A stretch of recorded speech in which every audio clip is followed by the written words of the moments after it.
Good morning students. बेटा हम next topic करने जा रहे हैं जो कि है एरेज एंड स्ट्रक्चर्स। तो पहले हम इसमें से एरेज कवर करेंगे, ठीक है।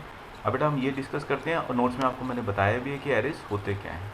एरेज बेटा कुछ नहीं होते, एरेज बेसिकली क्या है, कलेक्शन है, ठीक है। किसका कलेक्शन है? एक जैसे एलिमेंट्स की कलेक्शन को हम क्या बोलते हैं?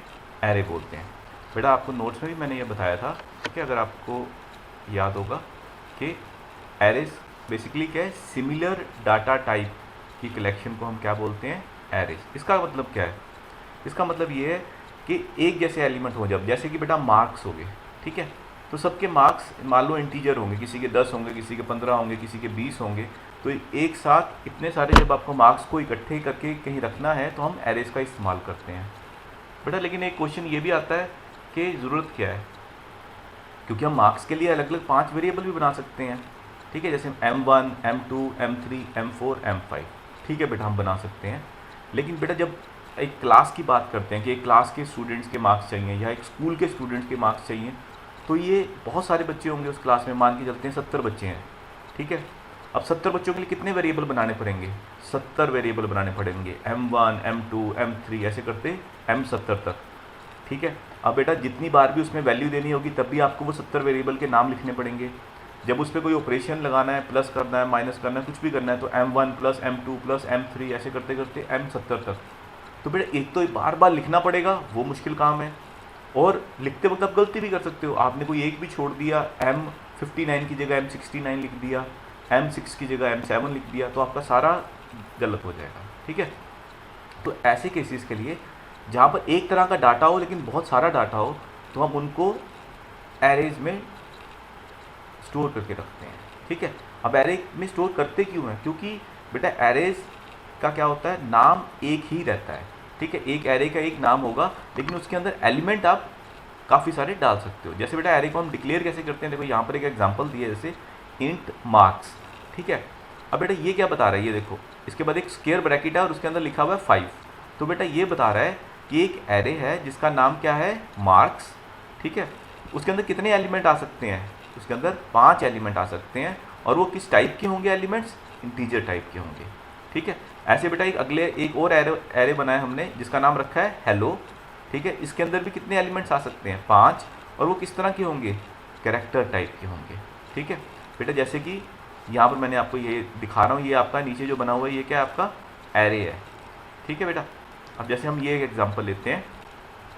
अब बेटा ये आपका एक एरे है जिसके अंदर कितने एलिमेंट है? 1 2 3 4 5 एलिमेंट, ठीक है। अब इसका नाम मैंने इंट ARR5 रखा है। तो बेटा देखो, एक पहली बात, जब आप एक एरे को डिक्लेयर करोगे, जैसे किसी वेरिएबल को डिक्लेयर करते हो, वैसे ही एरे को डिक्लेयर करोगे, उसकी एक तो डाटा टाइप दोगे, उससे क्या पता चलेगा कितने जो एलिमेंट्स हैं वो किस टाइप के होंगे? इंटीजर टाइप के होंगे, ठीक है। और ये जो 5 है वो क्या बताएगा कि टोटल कितने एलिमेंट्स होंगे। तो कितने एलिमेंट्स होंगे? 1 2 3 4 5, ठीक है बेटा। अभी ये सिर्फ इतना लिखने से क्या होगा, आपका ये एरे ऐसे बन जाएगा मेमोरी में, ठीक है। लेकिन अभी इसमें आपने वैल्यू नहीं दी, तो अब इसमें वैल्यू भी डाल सकते हैं, वो बेटा हम नेक्स्ट स्टेप में करेंगे, ठीक है। लेकिन इंपॉर्टेंट चीज़ क्या है बेटा, एक तो इस जो ये पूरा एरे है, 5 एलिमेंट है, सबका नाम क्या होगा? ARR, जैसे यहाँ पर, या पिछले वाले में हमने मार्क्स लिखा था, ठीक है। और इंपॉर्टेंट चीज़ ये है कि अगर एक एक एलिमेंट को आपने देखना है, ठीक है, तो उसके लिए आपको ऐसे यूज़ करना पड़ेगा, नाम, उसके बाद स्क्वायर ब्रैकेट और 0। अब बेटा इसको बोलते हैं हम इंडेक्स। ये क्या है? आपका इंडेक्स है। इंडेक्स का मतलब क्या होता है? आपका एड्रेस है। तो पहले एलिमेंट का एड्रेस क्या है? 0, दूसरे का क्या है? 1, तीसरे का क्या है? 2 3 4। तो बेटा ये चीज़ याद रखनी है कि जो आपके एरे के एलिमेंट्स हैं उसको अगर आपको इस्तेमाल करना है तो आपको इंडेक्स का यूज़ करना पड़ेगा।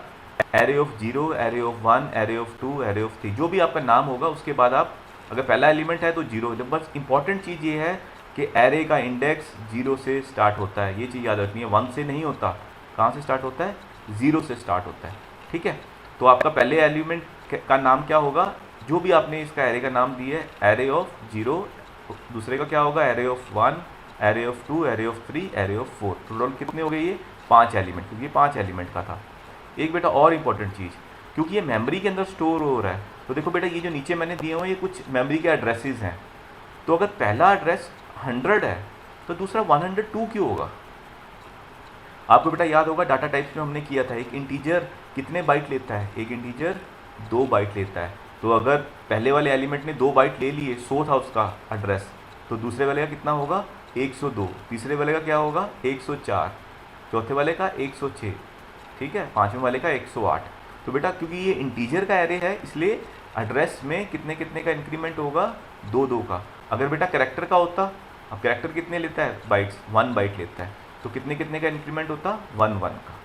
ठीक है बेटा, तो बेटा ये चीज़ याद रखनी है कि मेमोरी के अंदर हम एरे को ऐसे रिप्रेजेंट करते हैं, एक तो इंडेक्सिंग से उसका नाम होता है, ठीक है, जिससे आप उसके एलिमेंट को यूज़ कर सकते हो, और अगर मेमोरी में अगर उसका एड्रेस होगा तो वो एक जो पहला एड्रेस होता है वो कोई भी हो सकता है बेटा, उसको हम बोलते हैं बेस एड्रेस, ठीक है। तो वो जो भी एड्रेस होगा उसमें 2 ऐड करेंगे अगर वो इंटीजर टाइप का एरे है, ठीक है, और अगर वो कैरेक्टर टाइप का एरे है तो एक ऐड होगा, और अगर फ्लोट टाइप का एरे है तो 4 ऐड होगा, ठीक है बेटा, ये चीज़ आपको याद रखनी है। तो बेटा देखो यहाँ पर जैसे हमने ये डिक्लेयर किया, ठीक है, एक मार्क्स नाम का एरे है, वो उसमें कैसे एलिमेंट्स हैं इंटीजर टाइप के, और एक हेलो नाम का एरे है, इसके में कितने हैं कैरेक्टर टाइप के, ठीक है बेटा, ये याद रखना है। दूसरा बेटा ये इंपॉर्टेंट अभी भी आपको बताया है, एरे का जो इंडेक्स है वो हमेशा कहाँ से 0 से स्टार्ट होता है, ठीक है। अब बेटा इनिशियलाइजिंग एन, अब एरे में अगर आपको वैल्यू डालनी है, जैसे ये मार्क्स वाला एरे था, ठीक है, मैंने बताया कि वैसे तो खाली बन जाएगा, अगर उसमें आपको वैल्यू डालनी है तो ये करली ब्रैकेट बेटा यूज़ करने हैं, और उसके अंदर 5 वैल्यू डाल देनी है, 5, उसके बाद कॉमा डालना है, दूसरी वैल्यू क्या है 7, 3, 8, 6, ऐसे बेटा आपको 5 वैल्यूज़ डाल सकते हो, ठीक है। और अगर वो करेक्टर टाइप का होगा तो HELL कोई भी आप डाल दो, लेकिन याद रखना क्योंकि करेक्टर है तो करेक्टर हमेशा सिंगल कोट्स के अंदर आते हैं, इसलिए इसमें सिंगल कोट्स डालने पड़ेंगे, ठीक है। और अगर इंटीजर है तो आप वैसे 5, 6 कोई भी वैल्यू इंटीजर वैल्यू दे सकते हो। बेटा एक छोटा सा प्रोग्राम करते हैं जिससे क्लियर भी हो जाएगा कंसेप्ट, और ये इंपॉर्टेंट भी है, बोर्ड में ये क्वेश्चन आया हुआ है, एरे में से सिर्फ एक ही क्वेश्चन आता है वैसे तो कि एरेज क्या होते हैं और उसकी टाइप क्या होती है, अभी बेटा उसकी टाइप हम करेंगे, ठीक है। तो लेकिन जो ये आपने फिलहाल जो ये आपने एरे किया है जिसके अंदर सिर्फ एक ही रो है, एक ही लाइन है, उसको बोलते हैं सिंगल डायमेंशन एरे या 1 डायमेंशन एरे, ठीक है, क्योंकि इसमें क्या है एक ही लाइन है, तो इसको बोलते हैं हम बेटा 1 डायमेंशन एरे। तो बेटा दूसरा कौन सा होता है, बेटा दूसरे को हम बोल देते हैं मल्टी डायमेंशन एरे, ठीक है, multi dimension array. Multi dimension का मतलब एक से ज़्यादा लाइनें, मतलब कि रो और कॉलम हो सकती है। मल्टी डायमेंशन में बेटा जो सबसे ज़्यादा कॉमन यूज़ होता है वो आपका होता है 2 डायमेंशन, बेटा डबल की जगह आप यहाँ पर 2 वर्ड ही यूज़ करना, 2 डायमेंशन एरे, ठीक है, 2D एरे भी बोलते हैं। इसमें बेटा देखो ये वाली लाइन भी है और ये वाली लाइन भी, इसको बोलते हैं हम रोज़, ठीक है, और जो ये खड़ी लाइनें हैं इनको बोलते हैं कॉलम्स। तो बेटा जिसमें रोज़ और कॉलम दोनों हो उसको हम बोलते हैं 2 डायमेंशन एरे। तो बेटा वो दिखता कैसे है, कुछ कुछ बेटा ऐसा दिखेगा वो, ठीक है। अब बेटा देखो यहाँ पर क्या बता रहा है वो, देखो आप डिक्लेयर कैसे किए, इंट ए क्या है उसका एरे का नाम, ये 4 क्या बता रहा है कि उसके अंदर 4 क्या है रोज़ हैं, 1 2 3 4, तो बेटा इसमें कितनी 4 रोज़ हैं, और 3 क्या बता रहा है 3 कॉलम है, 1 2 3, ठीक है। तो बेटा ये याद रखना है कि 2 तरह के एरेज होते हैं, 1 डायमेंशन एरे और 2 डायमेंशन एरे, ठीक है, या 2 डायमेंशन को मल्टी डायमेंशन बोलते हैं, ठीक है। तो मल्टी डायमेंशन के अंदर 2 डायमेंशन एरे, 3 डायमेंशन एरे भी आ जाते हैं, ठीक है, इसलिए उसको मल्टी बोलते हैं। मल्टी का मतलब क्या होता है एक से ज़्यादा डायमेंशन, तो जहाँ पर बेटा एक ही रो हो तो उसको बोलते हैं बेटा 1 डायमेंशन, जैसे कि ये केस है, और जब रो और कॉलम हो तो उसको बोलते हैं हम 2 डायमेंशन एरे, ठीक है बेटा। आपको नोट्स में याद होगा तो बेटा हमने 2 डायमेंशन एरे किए हैं और उसका हमने एग्जाम्पल किया था, ठीक है, जैसे एरे का नाम, और ये 3 3 इसका क्या बताता है, मतलब ये 3 रो हैं और 3 कॉलम है, ठीक है। अब बेटा हम प्रोग्राम करते हैं जो कि इंपॉर्टेंट है बेटा, वॉइड मेन आपको याद होगा, यहाँ से मेन स्टार्ट हुआ और यहाँ पर हमने मेन को एंड कर दिया। उसके बाद बेटा क्या करना है, क्योंकि बेटा हमने प्रोग्राम क्या है, प्रोग्राम का नाम है लार्जेस्ट नंबर फाइंड करना, किसमें से एक एरे में से। लार्जेस्ट मतलब क्या होता है सबसे बड़ा नंबर, सबसे बड़ा नंबर को हम मैक्सिमम नंबर ही बोल सकते हैं, तो सबसे बड़ा नंबर है उसको ढूंढना है। तो आपके एरे में बेटा जैसे 5 7 3 8 6, ठीक है, 5 एलिमेंट हैं यहाँ पर, तो इन सब में सबसे बड़ा कौन सा है 8 है, ये तो बेटा आपने देख के बता दिया कि ये 8 जो है आपका सबसे बड़ा नंबर है। लेकिन अगर आप सोचो कि अगर आप कोई बच्चा है तो वो बच्चा कैसे करेगा, कंप्यूटर को आपको बताना पड़ता है लॉजिक, ठीक है। तो आप सोचो कि ये कैसे करेंगे कि हम कि ऐसे आपके पास नंबर पड़े हैं 5 और आपको बताना है कि सबसे बड़ा नंबर कौन सा है। तो हम क्या करेंगे बेटा, हम अभी हमें मान के चलते कि हमें पहले नंबर का पता है, तो हम एक 5 को मान लेंगे कि यही हमारा सबसे बड़ा नंबर है। फिर हम क्या करेंगे, दूसरे नंबर के साथ इसको कंपेयर करेंगे क्या 5 7 से बड़ा है? नहीं, 7 बड़ा है। तो अब सबसे बड़ा नंबर कौन सा हो गया? 7। ठीक है, तो अब मैक्सिमम नंबर कौन सा हो गया? 7। तो अब हम अगले नंबर से कंपेयर करेंगे मैक्सिमम नंबर को। क्या 3 7 से बड़ा है? मैक्सिमम नंबर से बड़ा है? नहीं है। तो मैक्सिमम नंबर कौन सा रहा? 7 ही रहा। अगला नंबर आएगा बेटा 8। मैक्सिमम नंबर में क्या है? 7। क्या 8 7 से बड़ा है? हाँ। अब मैक्सिमम नंबर कौन सा हो गया? 8 हो गया। ठीक है, फिर बेटा अगले नंबर से कंपेयर करेंगे। मैक्सिमम नंबर तो 8 था, अब 6 को कंपेयर करेंगे मैक्सिमम नंबर से, वो कि 8 है। तो क्या 6 8 से बड़ा है? नहीं। ठीक है, तो आपका मैक्सिमम नंबर 8 ही रहा। इसके बाद बेटा ये एलिमेंट खत्म हो जाएंगे, तो आपका मैक्सिमम नंबर कौन सा आ गया? 8 आ गया। तो बेटा यही लॉजिक हम लगाएंगे। ठीक है, तो देखो हमने क्या किया, सबसे पहले एक एरे लिया जिसका नाम हमने रख दिया n। उसके अंदर कितने एलिमेंट रखे हैं हमने? 5। तो ये बेटा 5 एलिमेंट्स कोई भी ले सकते हो आप। यहाँ पर 5 7 3 8 6 यही वाले ले लिए मैंने। अब बेटा एक वेरिएबल लेना है, ठीक है, जिसका नाम बेटा है मैक्स। बेटा इसको इंट लगाना पड़ेगा क्योंकि हमने फर्स्ट टाइम अभी इसको हमने दिया नहीं है। ठीक है, इंट मैक्स। ठीक है, मैक्स का मतलब क्या है? सबसे बड़ा नंबर। अब बेटा मैंने क्या बताया था कि हम सबसे पहले वाले एलिमेंट को ही सबसे बड़ा नंबर मान लेंगे। तो सबसे पहले एलिमेंट, एक एरे का एलिमेंट कहाँ पर होता है? सबसे पहला एरे का नाम और इंडेक्स में क्या होता है? 0। तो बेटा ये आपका पहला एलिमेंट होता है n ऑफ 0। तो n ऑफ 0 की जो भी वैल्यू है वो हमने किस में डाल दी? मैक्सिमम में। ठीक है, तो यहाँ पर क्या है, जैसे 5 है तो यहाँ पर क्या आ गया? मैक्सिमम के अंदर 5 आ गया। अब बेटा हम क्या करेंगे, अब हमें हर एलिमेंट को चेक करना है, तो हम क्या इस्तेमाल करेंगे?